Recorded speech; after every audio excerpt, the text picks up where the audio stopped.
मैं यहां इन मूल्यवान वस्तुओं के लिए नहीं आया हूं महारानी। मैं इन्हें स्वीकार नहीं कर सकता।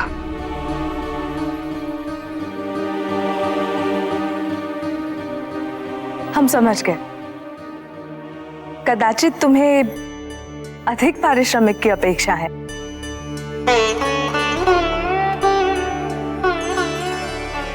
लो, तुम ही अपना पारिश्रमिक तय कर लो।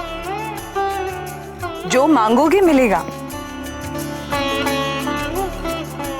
पुनः विचार कर लीजिए महारानी। हो सकता है मुझे जो चाहिए वह मूल्य हो। मांगो नट। अवश्य, किंतु मुझे वचन चाहिए। मैं जो कुछ भी मांगूंगा मुझे अवश्य मिलेगा। हम वचन देते हैं।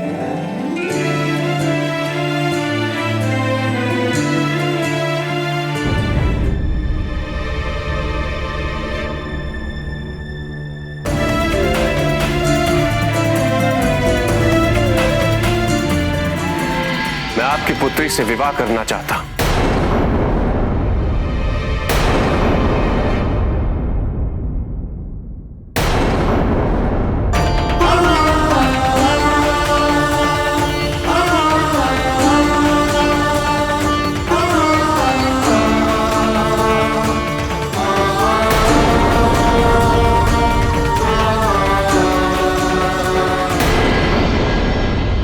महाराज,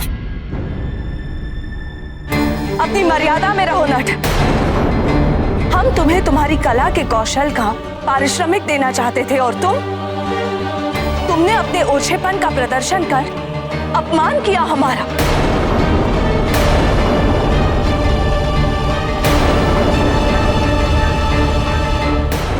अपने दिए हुए वचन की पूर्ति कीजिए महारानी। पार्वती को मुझे सौंप दीजिए। दुष्ट, तुम निकल जाओ यहाँ से। मैं तो बस आपसे आप ही के वचन की पूर्ति का आग्रह कर रहा हूं। सैनिकों!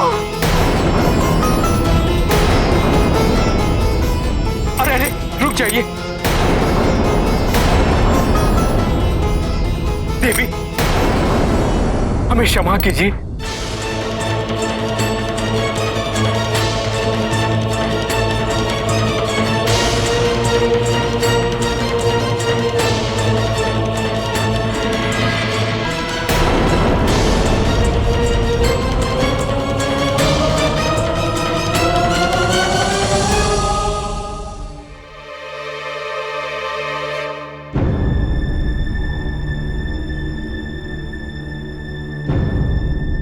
मैं तो यहां अपने प्रदर्शन का पारिश्रमिक मांग रहा था, किंतु अपमानित करके निकाला जा रहा हूं।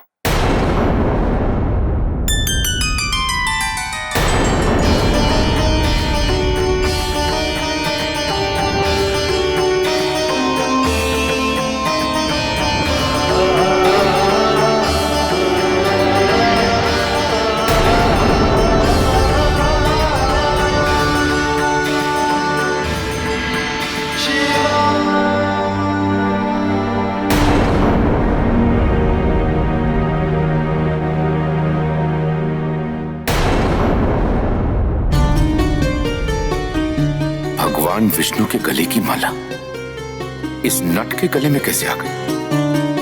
ये कोई साधारण मनुष्य नहीं हो सकता।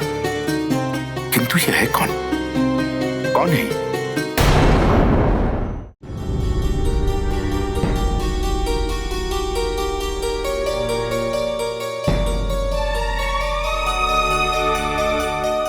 महादेव ने ऐसा क्यों किया?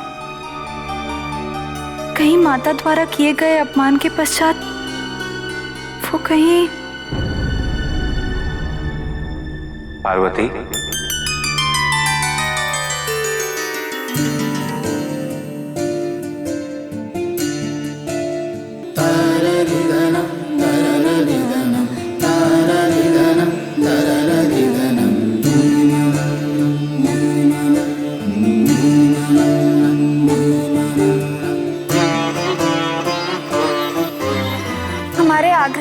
आपने विवाह का प्रस्ताव अवश्य रखा, किंतु नट रूप में क्यों?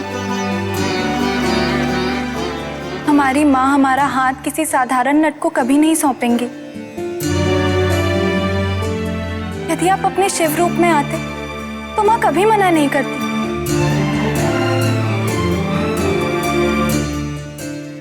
शिव की गरिमा मुझे कुछ भी मांगने की अनुमति नहीं देती।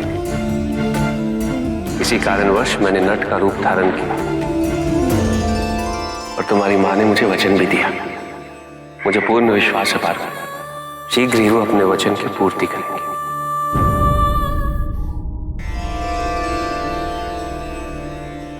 हम समझ गए महादेव, हम आपकी गरिमा के विपरीत कोई भी कार्य नहीं करवाना चाहते। आपने हमारा सुझाव स्वीकार किया, यही हमारे लिए बहुत बड़ी उपलब्धि है।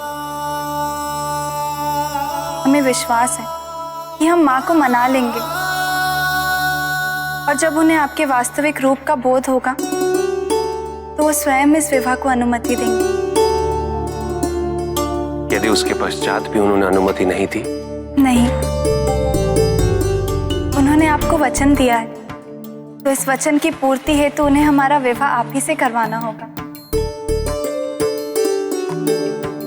शीघ्र ही आपको हमारे माता पिता की स्वीकृति की सूचना पहुंच जाएगी।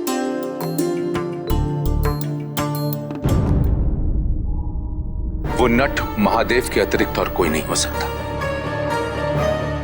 महादेव के देवत्व की पुष्टि भगवान विष्णु की माला से हो गई थी, जो उन्होंने अपने कंठ में धारण किया था। जिस लक्ष्य को प्राप्त करने के लिए हमारी पुत्री पार्वती ने इतनी कठोर तपस्या की, जिसको वहन करना उसकी नियति थी, वो स्वयं उपस्थित होकर अपना प्रस्ताव हमारे समक्ष रखते हैं और हम उन्हें अपमानित करके अपने निवास से बाहर भेज देते। ये अशोभनीय ही नहीं, अमर्यादित भी है मैना।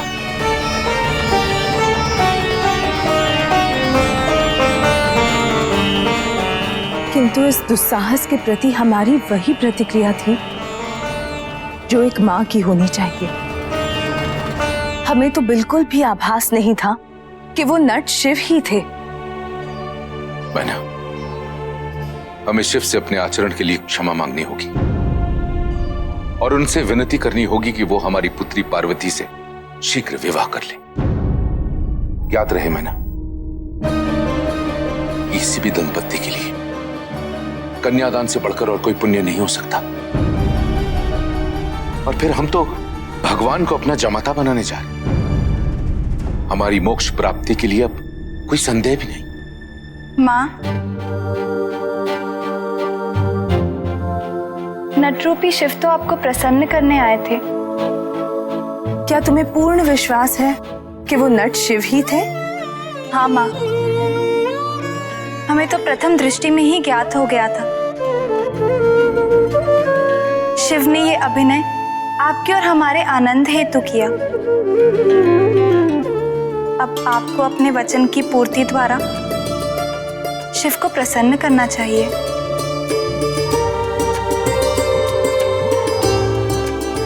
हमें ये विवाह प्रस्ताव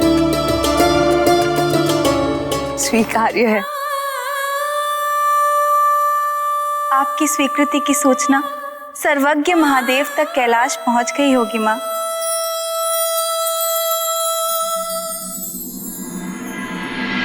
देवी मैनावती ने महादेव और माता पार्वती के विवाह को स्वीकृति देकर कैलाश को धन्य कर दिया है।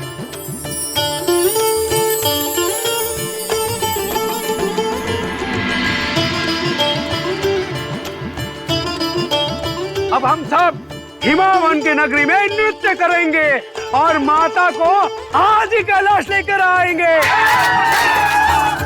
अधीर होने की आवश्यकता नहीं। माता कैलाश पर भी आएंगी और कैलाश का सूनापन भी दूर होगा। किंतु समय आने पर अभी प्रतीक्षा शेष है।